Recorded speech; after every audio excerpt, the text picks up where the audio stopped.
subscribe. I saw where it could bring and where the respect it got, you know, and but I look back on it, and I regret that side of it. But yeah, I want the piece of it, yeah, because they were virtually untouchable. They tried to nick them, you know, and they got out of it, and it built up from there, and they started to build, and but they were what they were, and a lot of people admired them. You know, two kids out of the East End, not educated men, not the greatest of conversationalists, but look at what they did. No one refused the Krays, no one refused them. It wasn't in your interest to do it. People just didn't do that. You know, you weren't dealing with people you couldn't say no to. You know, I'm not talking Godfather here, what I'm saying is that if they went in, if they was invited in, and let's be fair about it, they didn't go around looking, I want to get taken down the microphone. That it came their way, as a matter of course. You know, if you were going to do a bit of business, let's put it this way: most clubs, pubs, casino, gambling dens, and all that are hooky anyway. They need the criminal element in there. You know, the criminals are good gamblers. They'll have a bet. The majority do.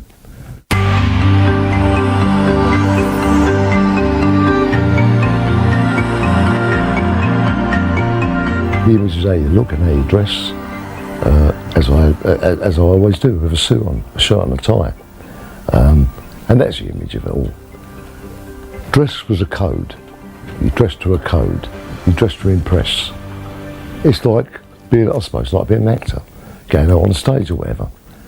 What they see is what they get, and people want to be impressed. It was glamorous in a way, but in later life it was not to be so glamorous. You know, people only remember that side of it. I don't know the pain and heartache that come out of all this. You know, which I'll talk about. I can't call that a glamorous life. I find it very sad now. Look what it cost me, my parents, everything I ever had. I lost a marriage, my children, my mother and father died when I was in prison. So where's the glamour in that? But, you know, and you look back on it, I often wonder, would it have been any different? Could it have been different? I don't know, I'm not sure about that. I don't think so. I think it was, what happened was destiny anyway.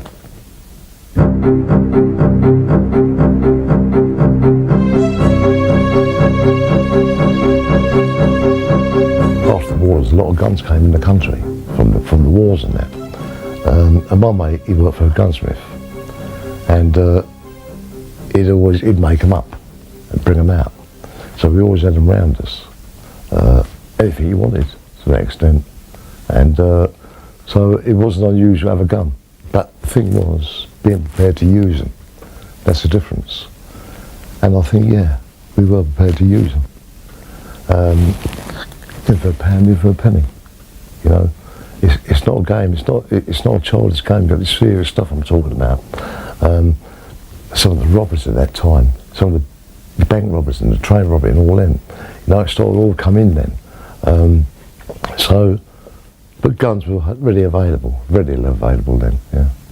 See, some people would carry a gun with no intention of ever using it. But some of these men would be prepared to go to their lengths. They don't talk about it, they do it. You had a row, there were some men who'd take you out. Now today, life don't seem worth a penny. But then it was a more serious type of business. I mean, it got to that state of affairs. It got that way. And these were men who held a grudge. They held a grudge. So yes, you had to be prepared to use yourself, yeah.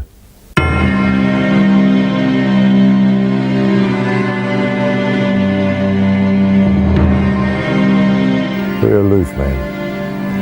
You couldn't look at him in the face, didn't like that. Couldn't stare at him. Go into one, doesn't mean, you know. Probably might get a right hand if you'd done that. You know, how can I put it with Ronnie? You knew instantly what you were doing. When you met Ronnie Kray, as I said to you earlier about an aura around him, he had that. And you knew you had to be careful what you said in front of him. You know, you could say something to Ronnie one day, and the next day take big offence at it. I never had a bad word of him, oddly enough, funny thing. Never had a bad word of him. because I knew how to treat them. And that was the problem. A lot of people didn't know how to treat them. They'd come up to them. I'd never see anyone. I didn't like people touching them. Didn't like that. It was, but he never smiled a lot. Always had that look about him. Not deliberate. That was Ronnie, always staring down, always immaculately. I'll picture Ronnie Kray, his glasses on, a three-piece suit, which the match, the watch and chain. Right. He's standing in the corner there, sipping a drink. Staring at the floor. Never really said a lot. Now Reggie was totally different. Reggie would mix in the company. You know, he was like chalk and cheese. I always found it a bit more relaxing when Reggie was on his own and Ronnie weren't there. Because they were then liable to have a row and you didn't get involved in their rows. No one did. They were notorious for their rows amongst themselves. But no one said anything. No one interfered. And it would just die a death. But Ronnie was a man, Ronnie Kray was a man who, if he said he'd do something, he'd do it. No question of that. They had their fingers in many pies. Many, many pies. You never knew. They kept it all very close to their chests. That wasn't the one thing. But they had an habit of, like, Reggie would say to you, oh, he's a nice bloke, but he'd wait for someone to say something different. And then, that's what he did. He didn't do, lovely man, he's a nice bloke. And he'd wait for someone to say, yeah, but. And that was the doubt. That was the doubt. Once the doubt was sunk, you know, it was easy to go to the Krays and say to them, look, and I thought that was dangerous. People would go to curry favour with them, tell little tales to them, you know, which would get people in a lot of trouble. A lot of trouble. They were fearless men. You know, people have said to me, well, they couldn't have got away with what they did then today, couldn't they? They wouldn't have changed then. They wouldn't have changed then. I think the tragedy would have been if they'd have come out old men, that somebody might try to take them down. That would have been a liberty because they couldn't do it in their prime. Now, a lot of people spoke about doing it. And no one did. No one did. So let's not take that away from what they really were. If I was to describe the twins, they were gangsters. I think the most dangerous period of them was between 66 and up to their arrest. They were well capable of doing anything. I think they've both gone through bad times in their lives. Reggie getting over his Francis dying, and Ronnie obviously needed treatment. And I think anyone who crossed them the wrong way then, and I'm not talking about a fight or a cutting, I think they'd have gone all the way with them. It got that bad. You felt it. You felt it. It sounded like it was a reckless part of their lives.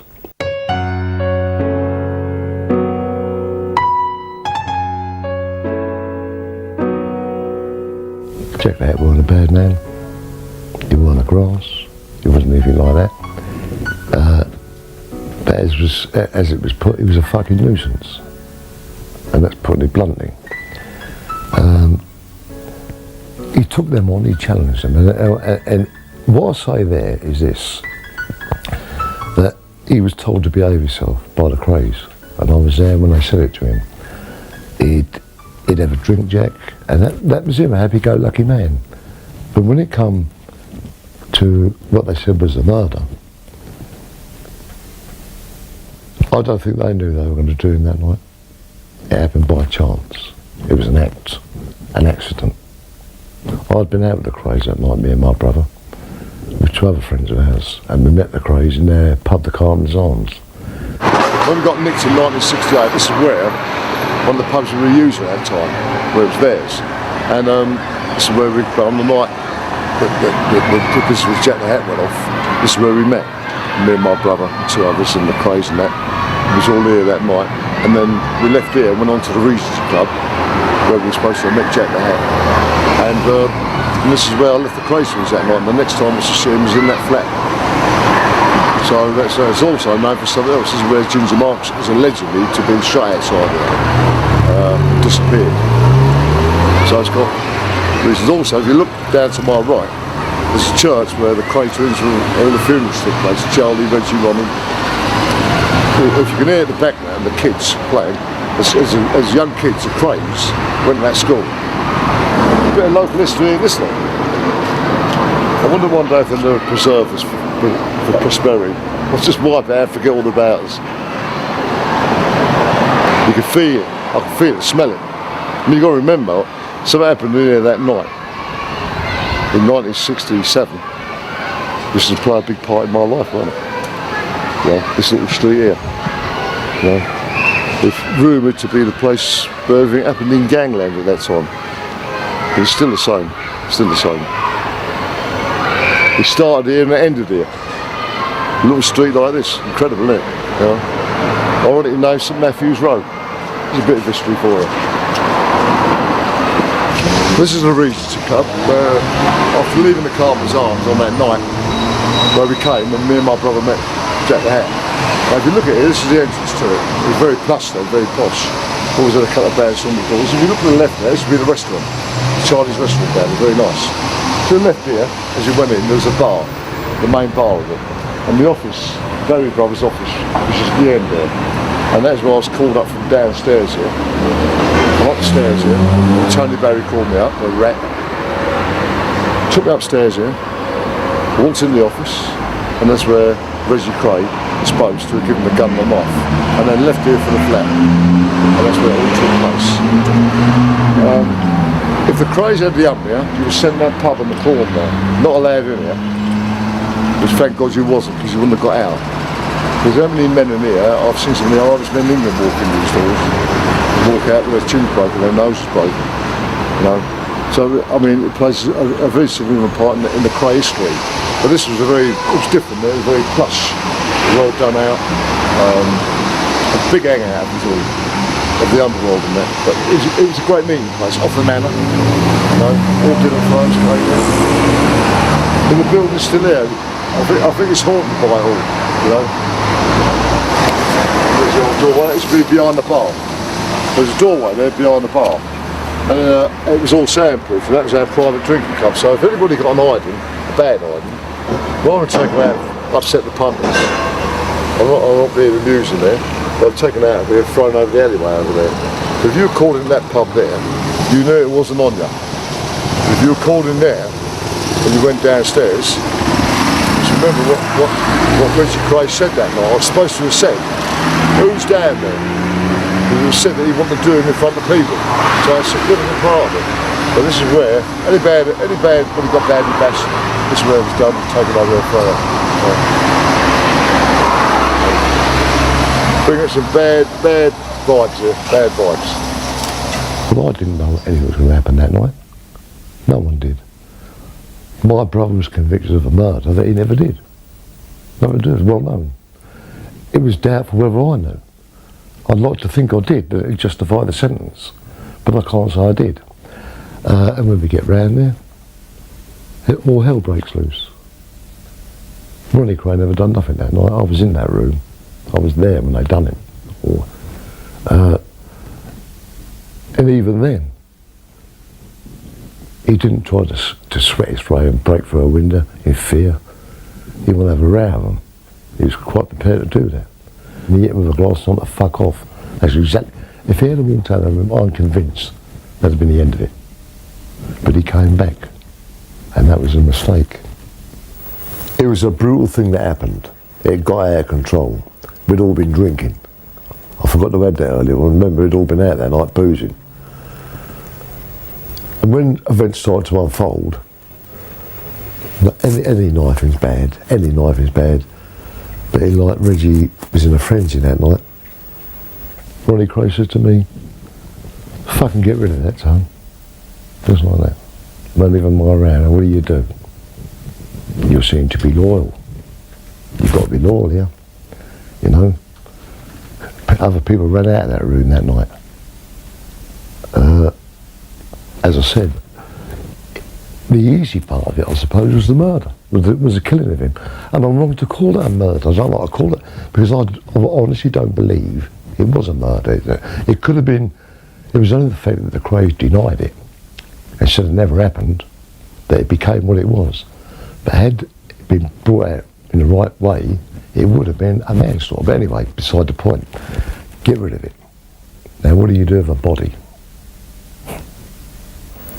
So we started to clean up the flat, and there was a lot of mess in there, a hell of a lot of mess.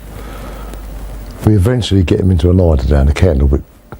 It was a yellow or pink candlewick bedspread. He was stabbed about 3 times, and he had a big wound in his neck. Got him into the eider-down, rolled it over, got the hat, put there with him. We managed to get him up the stairs. It was like a little flight of about 12 steps going into the basement. We got him onto the landing, but unbeknown to me, I look up and there's 2 children looking over the banisters. Now they never saw nothing, because my intention was to burn the house down. That's what I was going to do. Just petrol it and burn it down. Because, you know, it's frightened of a train or whatever. That was the 2 kids stopped me doing that. And then it was about who was going to drive it away and what we were going to do with it. And we all started arguing. No, not arguing. My brother said, I'm not having it. Ronnie Bender wasn't going to do it. And in the end, I said, fuck it, I'll do it. But you follow me up. Because I had my brother there. And he had something on him, just in case we got to stop. And I got something, because we had to cover ourselves on this, as I said to you. If I'll tell you what happened. I drove it. We got into the back seat. Couldn't go in the boot. It was propped up in the back seat. Now the offside light of the Zodiac, the headlight is out, not working. The keys I got out of his pocket. My brother pulled his car around with Ron, and we went down Amherst Road onto the Narrowway, along Clapton Pond there, onto the Narrowway. We're talking about roughly about 1 in the morning, half 12, 1 in the morning, down Mare Street. I went across Commercial Road and headed for the River Tunnel. And I go through the tunnel. Now, ironically enough, coming the other way was a police car. Of course, he couldn't turn around, so I put my foot down and go out the other side of the tunnel and come round a roundabout, like there's a roundabout there then, with a church to the right. And I parked the car in there. I lost my brother and Ron. I pulled away. I parked outside of a church. I walked back. I had the keys on me. I walked back and my brother and Ron picked me up by the entrance to the tunnel. And then we drove back. We dropped Ronnie Bender down at Hackney Road. And we go back my father's place in Queen's Road. I don't think we'd realise in a way what had happened. You know, you're doing this in a state of shock in a way. And unfortunately, I dropped it somewhere where it shouldn't have gone, which was to put Freddie Vaughan in the frame. I never knew. I just want to get rid of it. I didn't want a body on my hands. As long as it was away from me, I was happy. I was quite content with that. And unfortunately, it was left somewhere. And when Ronnie questioned, "Oh, where'd you put it?" All hell broke loose. It's on Freddie Vaughan's plot. There's a man in bed with his wife. Doesn't even know what's going on. And wakes up in the morning, or is allegedly a body's taken over there. Come on, that ain't on. That's not on with me. So, perhaps it would have been better off being found. Looking back on it now. Perhaps it would, Fred couldn't answer. It was nothing to do with him. It was nothing to do with him. It was just, the car was on out of petrol. It was an old Zodiac, the old two-tone, Mark II. One light wasn't working, and now I am driving a body along at 1 o'clock in the morning with 2 people minding me. And you talk about violence. How did I got stopped that night? Whoever stopped me was coming with him. That's how it had to be. I'm sorry I'm being blamed about it. I'm not proud to say that, but I was on the line here now. I'm in the thick of it, whether I like it or not. We're all implicated, which Mr. Leo agreed with me. I remember standing here standing here and I threw the keys in there. And to my knowledge, they're still there to this day. That was the only link to me and that the events of that night. That was the only link. But this is where I threw it. Running around here as a kid with all, I mean, it was different then. And yet, one of the biggest tragedies was having a few hundred yards from where I was brought up. So really, when you think of it, and I've never really put that together. Ironic, you know. I'm going to map this for prosperity. You know, people don't know about these things here, but that's what it was all about. You still hear that little bit today. So, part and parcel of life.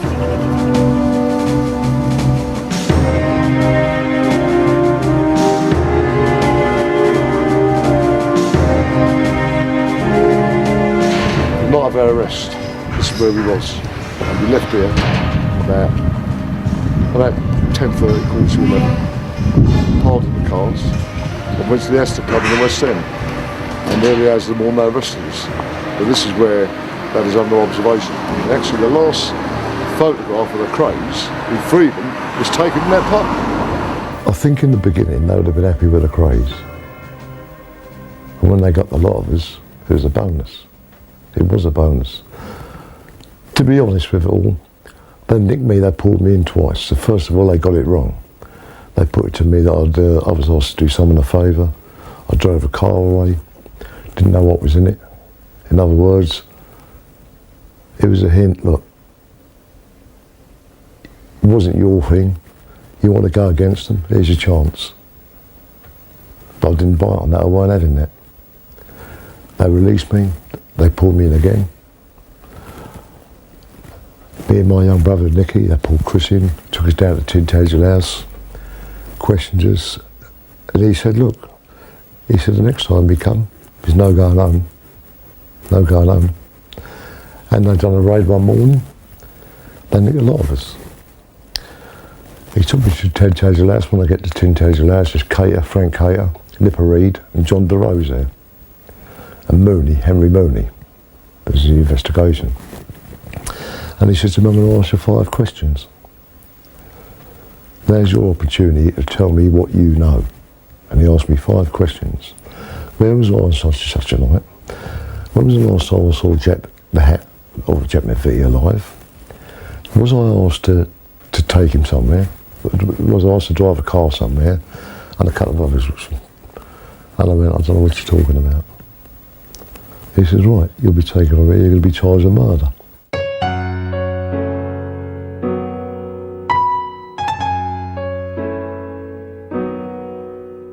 I always remember that day because they found us guilty on the Tuesday evening. And it was Melvin Stevenson, the judge, which I'll say no more about. I'd like to say something, but it's best I don't. They brought us back for sentencing the next morning. I always remember they was letting us go out 2 at a time to the toilet. And me and Ronnie Kray went to the toilet. And all I remember was a principal officer and 2 screws coming up and saying to him, Ronnie, you want upstairs. That's exactly what they said. And Ronnie Kray turned to me and he was smoking a cigarette. He stood on the floor, stamped on it. And here I go, Tony, the first man to get a 40-year recommendation. And he marched up the stairs. And he went up, and about 10 minutes later he came down, and we was all waiting. We was all in one cell. They put us all together. And he came back in the cell, and he lit a fag up, never said a word. And I think it was Charlie who said to him, oh, what'd you get? He went, only a 30. I said, no, nothing had happened. I was amazed. I was amazed. Ian Barry, I can clearly see Ian Barry, who walked in the beggars with Ronnie, and they said he put the bullets in the ceiling. He went like that. He standing there, he said, went bang, at the back of the fence, like, only a 30. He says, oh, nothing happened. Then the next one up was Ian Barry, 20 minimum. Then they brought Reggie up, 30 minimum. Then my brother went up, and as Chris went up, he got a life of 15 minimum. He come down, his words, he said to me, you're next, only 20 minimum for you, and I thought I was going to get. But they kept it in line. And then the last one was Roddy Bender. He got a 20 rec. Then they took Charlie up. They tried to laugh him and Fred off. It was like the judge turned into a frenzy. It's like he lost all control. He was getting a kick out of it. Because I've never seen so much bitterness and much trial in all my life. I've never seen nothing like it. I'm a fighter. And I just feel a bit of injustice somewhere here. I didn't get a fair trial. They wanted them out of the way. By hook or by crook. And it was said to me, by hook or by crook, you're going.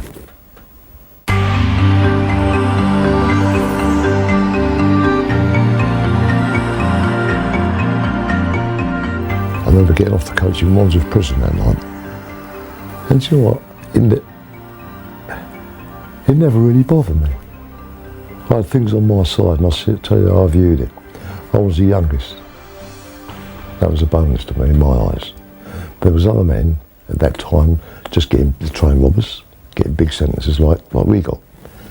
So that took a little bit of the sting out of it. My brother's round the corner. And I don't think it sunk in for about 2 years.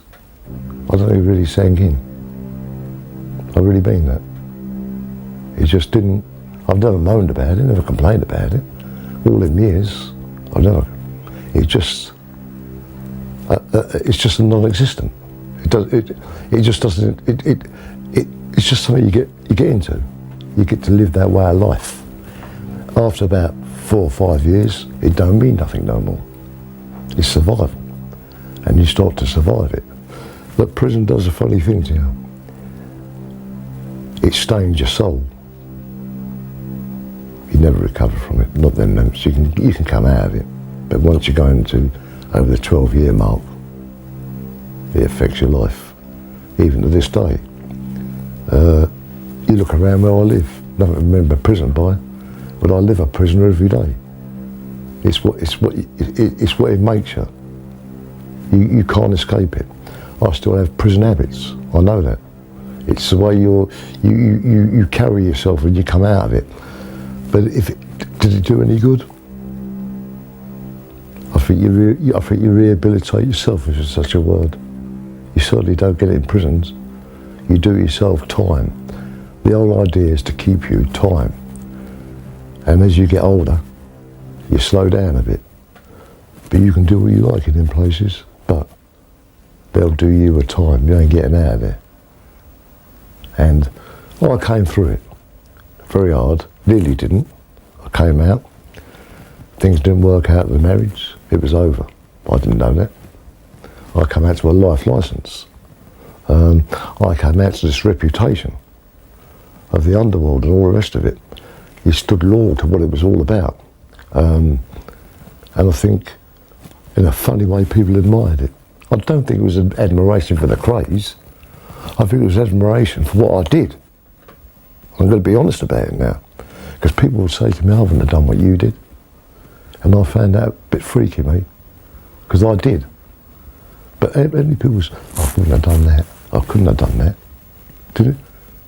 Look where you give up. But I don't think that bothered me in that way. It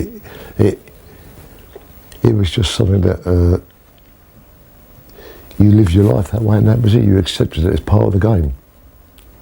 But it was to affect me. I lost my father. He died when I was in prison. You know, even for our prison lives, it was never easy because of who we all were.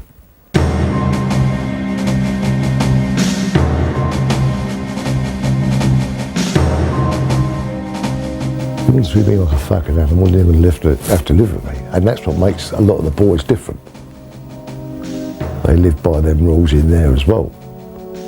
It didn't change because we went to prison. It didn't change me. I still did the things I did. Because you have to survive it. A lot of people can't survive it. So I did exactly the same in there as what I did outside. Only you're in a different environment. When you're living in them places, you don't know what you're dealing with. You know, I have some very good friends in prisons, but I wouldn't like them living next door to me. That's putting it nicely. But, I mean, I can remember looking down the landing, and the lowest sentence was 25 years. You know, there's always someone worse off than you. But I think the after a while you settle into a way. It's you and them. You know, they give a bit and they take a bit and we take a bit until I get a bit more, and it's a game all the way through it. And the game plays itself out. You know, at the end of the day, you know, it's about mind games. But prison's like that. Prison is a mind game. And, but, yeah, the inmates, it's who you are in there. People don't respect, I mean, sex offenders are at the bottom of the rung. You don't get near them, they're protected and all the rest of it. And I must admit, I've had some of the worst around me, unfortunately. From Brady to Strafford, you name them, you know, and you become immune to a lot of pain that people would be shocked at you.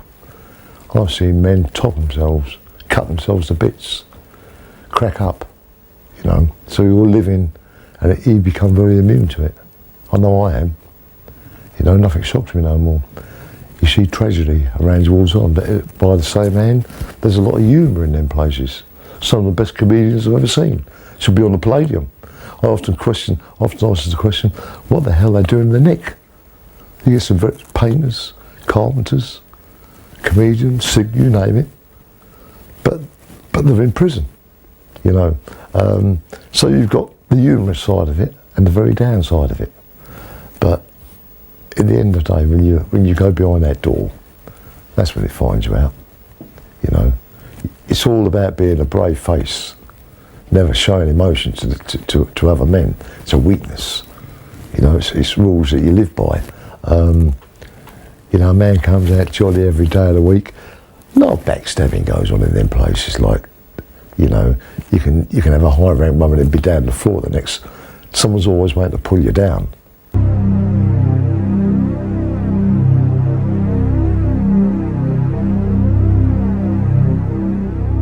It was all the worst moments, all the bad moments, a lot of it. But I made a humorous life out of it somewhere. I don't know how. I remember I got 12 months down a control unit for gross personal violence to a prisoner, assaults and all the rest of it. And you get to go in front of what they call a board of visitors, the visiting magistrates. A governor is only entitled to take give you so much punishment. If the charge is deemed to be of such a serious nature, they give it to a board of visitors where they can take big lumps of remission or give you a lengthy spell down the block.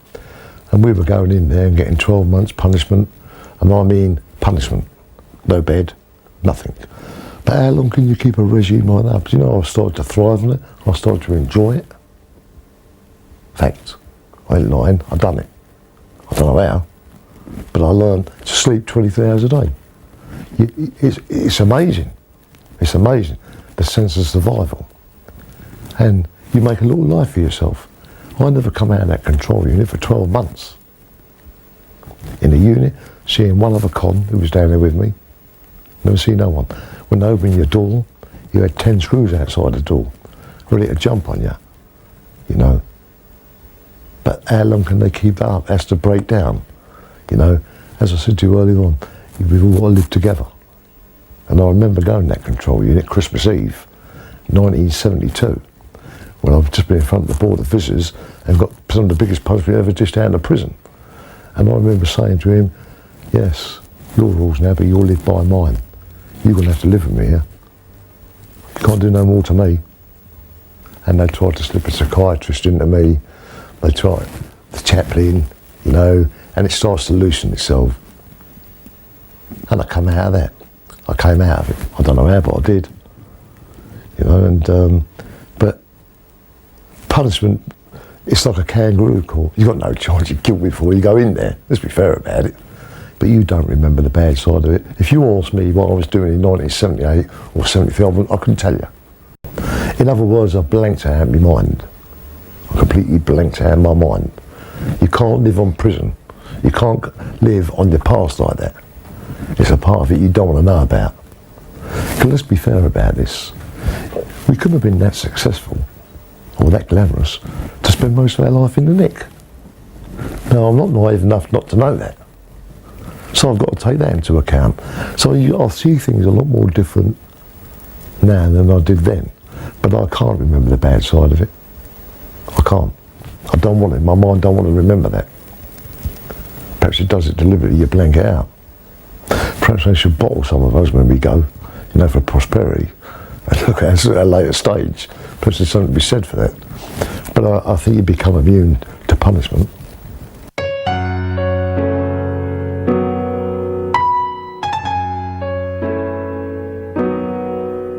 Totally let down. It wasn't what I wanted. You know, when you're starting off, it's a blaze of glory, but it's not like that. I was very depressed. I didn't know what to expect.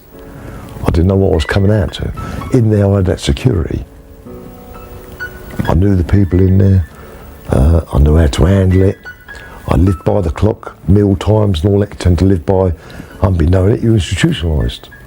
And I found it very difficult at first to handle. I think they expect that anyway. Because I had to go to, it was a set routine now when they release you. You went 6 months open prison, 6 months prison hostel to adjust you to the life outside. It's more or less a crash course in release. But what can they, you know, what does it do? Nothing. You know, you come out living in the past. You are living in the past. Even now I do that. You know, it's very hard to, you've missed a lot. There's a big gap here somewhere. And I can't fill it in. And it's just something I can't fill in. And that's why I find it difficult to talk about the downside of it. I've seen stabbings, I've seen murder in there.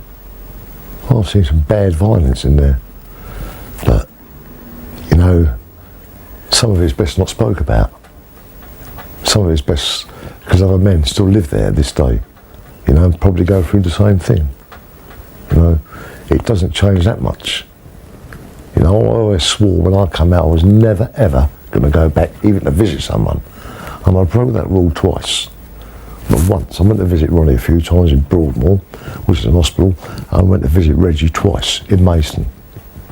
And I didn't want to be in there. What am I doing here? What the hell am I doing here? I'd left it behind. I'd left all that behind. But to remember it in Pacific, I got jumped by the screws and all that, but I ain't complained about it. It's part and parcel of what it's about. Perhaps I deserved it, perhaps I didn't. But I've seen some bad things done to men.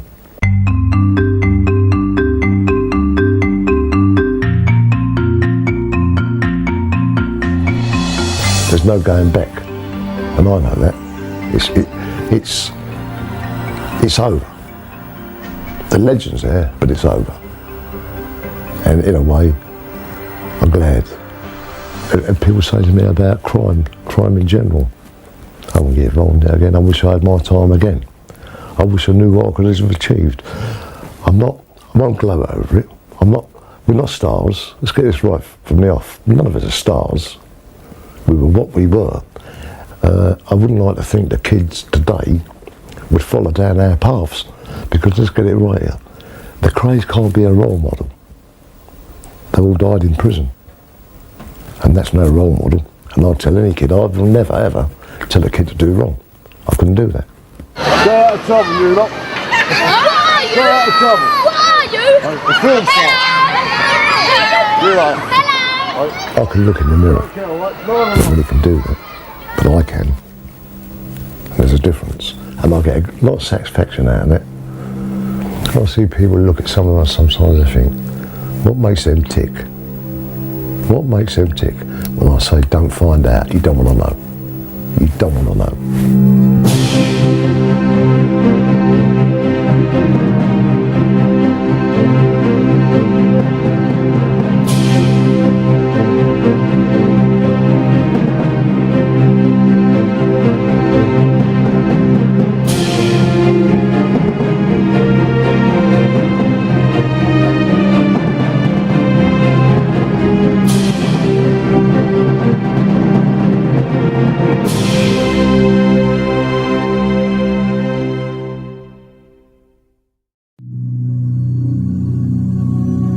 Thank you for watching. If you enjoyed the video, please join our Facebook group.